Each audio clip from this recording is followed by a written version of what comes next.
네, 안녕하세요. 인사드리겠습니다. 김정현입니다. 네, 안녕하세요. 네, 저희 자료는 여기 브로셔 하나 하고요. 그 다음에 요거 시간표, 여름방학 특강. 그 다음에 요거 지금 6월 4일에 고3들이 봤던, 모의고사, 평가원 모의고사 제가 필요한 부분만 잠깐 복사해서 드렸거든요. 그래서 다 받으시면 될 것 같고요. 네. 브로셔하고 이렇게 비교하시면 굉장히 많이 다르잖아요. 그래서, 같은 사람인가 싶은데 같은 사람은 맞고요. 네. 저 이제 국어에 대해서 간단하게 짧게 말씀드리겠습니다.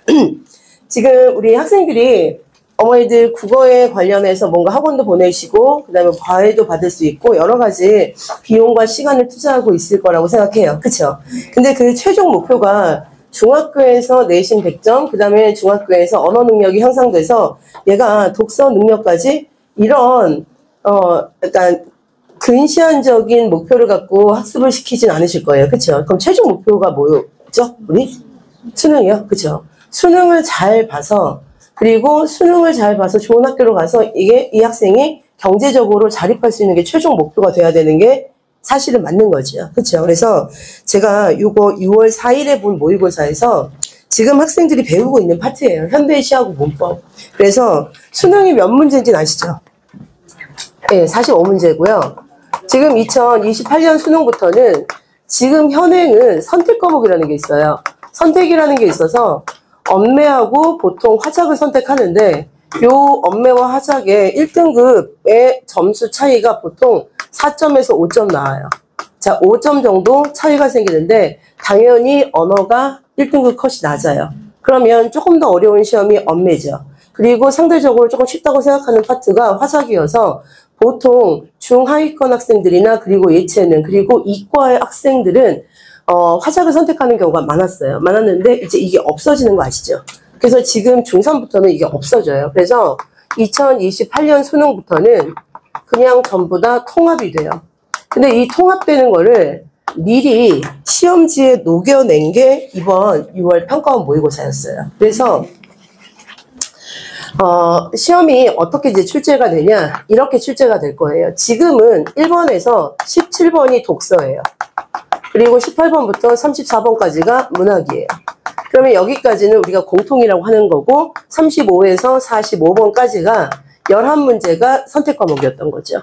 그래서 요 언매를 푼 학생도 있고 화작을 푼 학생들도 있었는데 이게 없어진 거예요. 없어지고 중요한 건 요 안에 자, 언어라고 하는 파트는 우리가 문법이라고 하는 파트고요. 이 문법은 이렇게 생각하시면 돼요. 얼마나 중요하길래 지금 고등학교 1학년에서 3학년까지 이 문법이 시험 범위에서 빠지지 않아요. 쉽게 얘기해서 1학년 때는 문법이 시험 범위에 1년 내내 4번 시험 보는 중에 50%가 문법이에요. 그리고 학생들이 제일 어려워하는 파트도 문법이에요.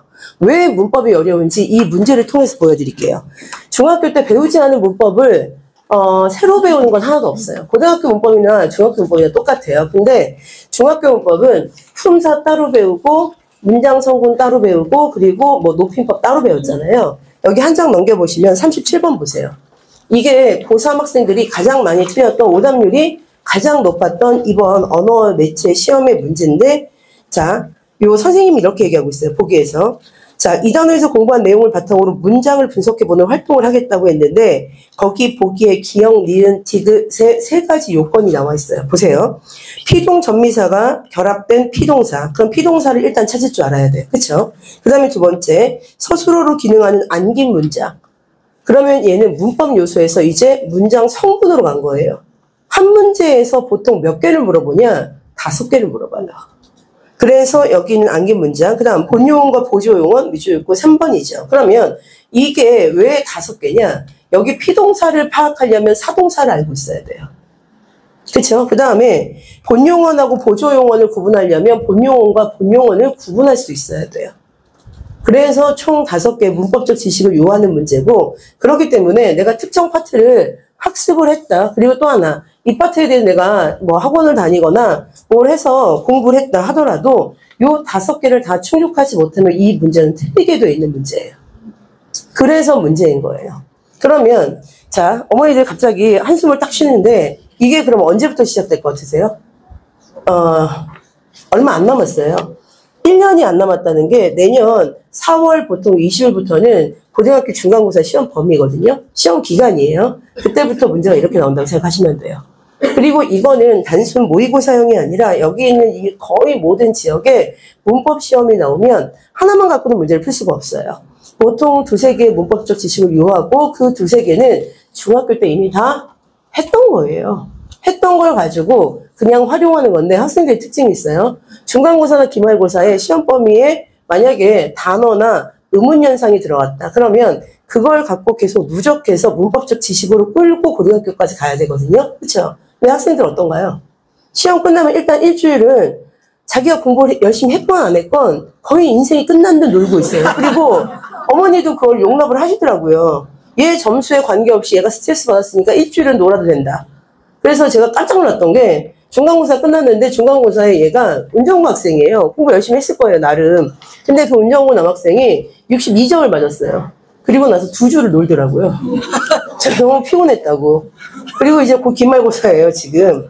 그러면서 이제 찾아온 거예요. 학원을 바꾼 거예요. 바꾸면서 저희 학원에 이제 왔는데 2주 놀고 제가 물어봤어요. 너 그러면은 이거 내신 끝나고 나서 5월 달에 이런 준비 안 했니? 했더니 준비 안 했다는 거예요. 그래서 보통 이제 이런 애들은 시험을 한 3-4번 보죠. 그러면 이런 얘기를 해요. 자기는 정시로 가겠다. 근데 생각해 보세요. 정시로 가든 뭐 우리가 수시로 가든 정시가 모의고사가 극단적으로 잘 나온 학생들이 극단적으로 내신이 안 나올 수가 있을까요? 없을까요? 그런 학생들은 없어요. 근데 어떤 애들이 그런 애들이냐면 저희 학원에 한민고 학생들이 팀이 있어요. 그 다음에 저희 학원에 12월이 되면은 상산고 가는 팀들이 있어요. 그 학생들은 내신은 나쁜데 모의고사는 국어, 영어, 수학 300점이 나와요. 그런 애들이 정시 파이터예요. 그래서 그러니까 보통 우리가 정시로 간다고 하는 애들 보면요. 내신이 5, 6등급이에요. 5등급 정도 나와요. 근데 모의고사는 4등급이 나오는 거예요. 어떤 뜻인지 아시죠? 그냥 도토리 키재기예요. 그러니까 심리적 안정을 위해서 나는 내가 정시로 가겠다 이렇게 얘기하는데 그 4등급은요. 제가 그것만 말씀드릴게요. 어떤 수단과 방법을 쓰더라도 어머니들이 원하시는 학교는 보낼 수가 없어요. 그렇기 때문에 제가 이 시험지를 드린 이유는 우리 학생들이 당장 중간고사에서 1년 후도 아니죠. 한 10개월 후에 볼 중간고사에서 37번과 같은 문제를 풀어야 한다는 거. 그리고 하나 더 보여드리면 여기 앞에 현대시가 나와 있어요.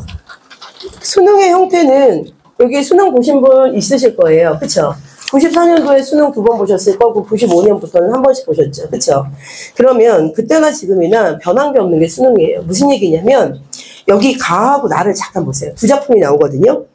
가는요. 살구꽃과 한때라고 해서 이거 그냥 시집에만 있지 문제지나 또는 학생들이 교과서에서 한 번도 본 적이 없는 그냥 낯선 시예요. 그리고 지금 고등학교에서 국어를 가르치는 선생님들이나 그리고 학원 강사들이나 이 시를 알고 있는 선생님들은 정말 시를 사랑하는 사람밖에 없을걸요. 그래서 저희 학원 선생님들이 국어 선생님들이 15명인데 물어봤어요. 이 시 자기가 평상시에 알고 있었냐? 없었다는 거예요. 최근에 나온 시예요. 그리고 뒤에 보시면은 나는 EBS 작품이에요. 그게 무슨 뜻이냐면 EBS 반영 비율이 50%라고 했죠. 이래서 50%가 된 거예요. 하나는 완전 외부 지문, 하나는 EBS에서 출제한 또는 EBS의 작품이 이게 나와 있는 작품이에요. 교재에. 그러니까 딱 50% 된 거죠. 그러면 내가 50%를 열심히 EBS를 공부했다. 근데 문제를 풀 수가 없는 이유를 말씀드릴게요. 문제가 이렇게 4문제가 출제가 돼요. 보세요. 개별 작품 하나를 갖고 풀 수 있는 문제가 한 문제밖에 없어요. 몇 번이죠? 33번이에요. 여기 있는 31번은 가와 나의 공통점이고 32번은 A에서 E, 34번은 가나를 같이 가지고 풀 수 있는 문제예요. 그렇기 때문에 어머니들께서 학생들은 항상 똑같은 얘기를 해요. 안 배운 게 나왔대요. 안 배운 게 나온 게 아니라 안 배운 거는 한글을 몰라야 돼요. 이거 한글 알고 얘가 시라는 건 알고 있어요. 맞죠? 그래서 안 배운 건 없어요. 이게 고등학교와 중학교의 차이점이란 걸 보여드리기 위해서 갖고 나온 시험지예요. 무슨 얘기냐면 지금 중학교 시험 중간고사나 기말고사에 제가 이제 한 3주, 4주 후면은 중학교 특강을 할 거거든요. 특강을 할 거고 이게 예비 고1 수업이라고 생각하시면 돼요. 그 예비 고1 수업에 학생들이 많이 와 있어요. 많이 와 있으면 앞에 있는 학생들 다 똑같아요. 오마고에서 오마고나 뭐 신일고나 장성에서 오피니언 리더예요, 얘네들은. 그래서 애들이 얘네 보고 뒤통수 봐도 아 제가 누군지 알고 있어요. 그리고 얘네들이 이제 조금 그쵸 자존감이라는 게 굉장히 높은 애들이에요. 자 일단 오마중 학생한테 맨날 이렇게 연례 행사예요. 개강을 하는 날 질문을 해요. 몰라요. 그게 좌절해요, 조금. 그 다음에, 그 옆에 신일중 여학생이 있었어요. 자기한테도 질문이 올 거라는 거 알고 이제 긴장하고 있어요. 그리고, 나는 쟤하고 다르겠지 생각하는데, 역시 똑같아요. 그러면 제가 질문하는 게, 이 학생들이 배우지 않은 처음 듣는 단어냐? 아니에요. 오늘 한번 가서 학생들 저녁 식탁에서 한번 물어보세요. 제가, 요 묘사적 이미지. 이게 어디에 나오냐면 중학교 1학년 교과서에 나와요. 근데 중학교 1학년 교과서에 나오는 요 용어 개념이 어디에도 나오냐면 여기 있는 자 31번 잠깐만 보실래요? 공간각적 심상을 활용해서 대상의 외양을 묘사하고 있다. 묘사 나왔죠? 묘사 나오죠 그대로. 그러면 중학교 용어하고 고등학교 용어하고 다른 게 하나도 없어요. 다 똑같아요. 그래서 묘사적 이미지 또는 묘사적으로 이렇게 나왔어요. 그러면 자 산세가 난다. 제가 즉흥적으로 한번 그냥 써본 거예요. 잎이 진다. 자 이렇게 두 줄짜리 제가 시를 썼다고 쳐요. 그러면 시험이라는 거는 보통 45만에서 48만 명 보거든요. 모든 학생들이 공통적으로 인지할 수 있는 그리고 또 하나 인정할 수 있는 언표가 있어야 돼요. 언어로 된 표시. 그래야 이제 문제가 없는 거죠. 그러면 학생한테 대충 이 두 줄 주고 이게 묘사적 이미지인지 또는 묘사가 여기에 쓰였는지 한번 물어보세요. 학생한테. 묘사는 중학교 1학년 때 배우는 용어 개념이에요. 요거 묘사라고 얘기할 수 있을까요? 없을까요? 자 이제 여기 앉아 계신 100명 넘는 어머니들께서 누구는 묘사가 맞다 누구는 아니다 이렇게 생각을 하시거든요. 지금 그게 있을 수가 없어요. 왜냐? 묘사라는 개념만 정확하면 중학교 시험이든 고등학교 시험이든 수능이든 모의고사든 내신이든 하등 문제가 없어요. 그럼 학생들한테 이제 묘사가 뭐냐 꼭 물어보셔야 돼요. 그러면서 이제 갈등이 약간 시작되겠죠. 네. 묘사 애들이 이렇게 얘기해요. 자세하게 자세하게 꼭 들어가요. 자세하게 그림 그리는 것처럼 이렇게 설명하는 거 이렇게 얘기해요. 여기서는 세 가지의 문제점이 있어요. 다 세 가지의 문제예요. 자세한 건 사람마다 달라요. 그림 그리는 거는 기준이 없어요. 맞죠? 설명? 이게 똑같이 뭐가 있어야 될까요? 객관적인 근거가 있어야 되는데 이거는 전부 다 추상적이에요. 그렇죠? 자, 제가 묘사가 어떻게 개념이 정립돼야 되는지 제가 다시 말씀드릴게요. 그럼 이게 묘사가 아닌지 묘사인지 금방 알 수 있어요. 눈에 보이는 대상이 2가지 이상 나오면 돼요. 그렇죠? 자, 눈에 보이는 게 2개 이상 나왔죠, 지금. 그러니까 얘는 묘사가 맞을까요? 틀릴까요? 저는 묘사예요. 학생들은 이렇게 학습을 해야 돼요. 왜 그러야 되냐면 당장 4월에 보는 학교 내신은 이렇게 출제가 돼요. 항상 모든 학교 똑같아요. 현대시가 빠지는 학교는 없어요. 그러면 현대시는 가는 학교 교과서 작품이 나와요. 그리고 나는 이렇게 배우지 않은 보기가 들어가 있어요. 심지어 여기 김포외고 같은 경우에는 등단한 시인 선생님이 있어요. 그분은 자기 시를 거기다 출제를 해요, 그냥. 그래서 아무리 찾아도 그 시는 찾을 수가 없어요. 그렇죠? 그래서 자기가 강한 분인지 제가 깜짝 놀랐어요. 그래서 제가 아무리 찾아봐도 이 시가 없는 거예요. 그래서 학생한테 물어봤더니 자기 선생님이 쓴 시라고 하더라고요. 그러나 중요한 건 그럼에도 불구하고 답은 분명히 있어요. 왜냐? 이렇게 용어 개념이 명확하게 딱 떨어지거든요. 그렇기 때문에 우리가 저 문학 개념어를 중학교 1학년부터 2학년, 3학년에 걸쳐 고등학교에서 사용되는 그리고 이 시험지에 선택되는 거는 사용된 거는 이미 다 중학교 1, 2, 3학년을 거쳐 다 배운 용어예요. 예를 보여드리면 31번 문제 보시면 공간각적 심상 애들이 배웠을까요? 안 배웠을까요? 배웠어요.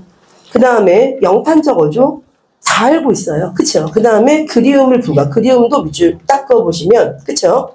자 그러면 또 한 번 물어보세요. 학생들한테. 이게 묘사하고 영탄이 묘사는 중학교 1학년 때 배우는 교과서에 나오는 단어고요. 영탄적 어조? 영탄법은요.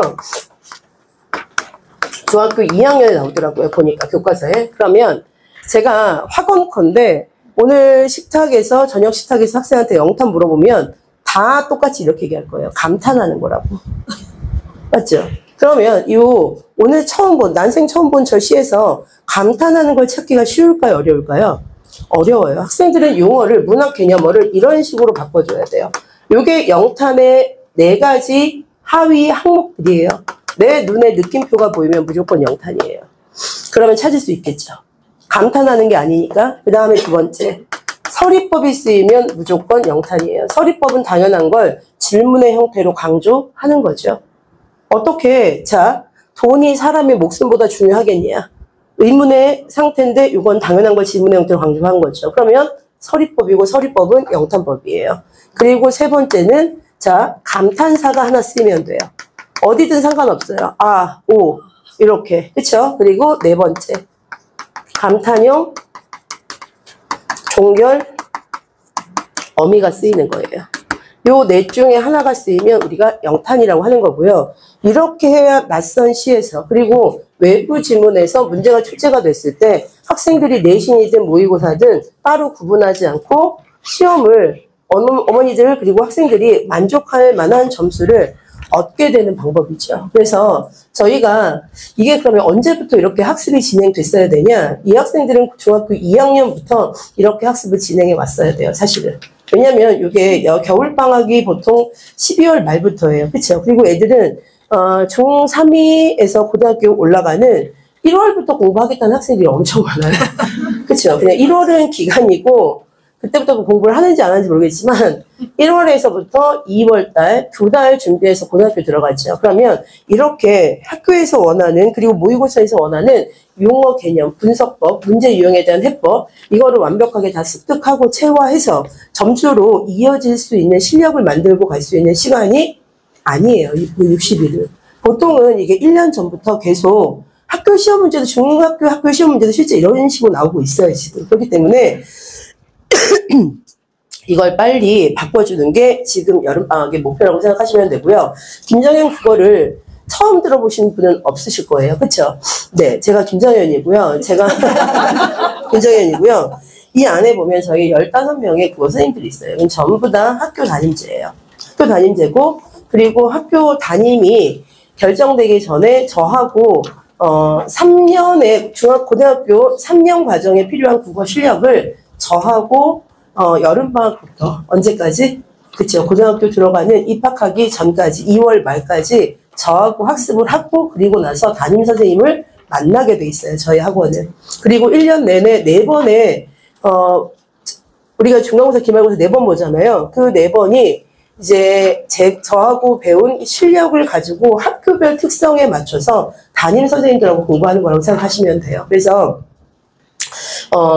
그거를 이렇게 가르치겠다. 그리고, 저는, 이런 사람이다라고 굳이 말씀드리지 않아도 어머니들 아실 거라고 생각하고요. 그 다음에 입결은 국어 학원 중에 저희 학원을 따라올 수 있는 학원은 없습니다. 물론 학생들도 많고요. 그리고, 그러니까 이렇게 생각하시면 돼요. 저희 지금 중학생들이, 중학교 3학년들이 국어 학원 다니는 학생들이 10명 있다고 하면 보통 6명에서 7명이 저희 학원을 다녀요.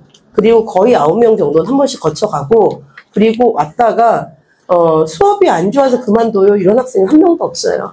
그럼 어떤 학생이 그만둘까요? 저하고 성격이 안 맞대요. 저하고 성격을 맞출 필요는 없어요. 그렇죠? 그래서 오늘 저는 여기까지 말씀드리고, 네. 저하고 성격 맞을 필요는 없고요. 그렇죠? 그래서, 근데 또 배울 건 다 배워갖고 나가요. 걱정하지 않으셔도 돼요. 그래서 오늘 저 여기까지 마무리하고 소장님 오셔서 좋은 말씀, 그리고 좋은 정보, 많은 정보 얻어가시길 바라겠습니다. 고맙습니다.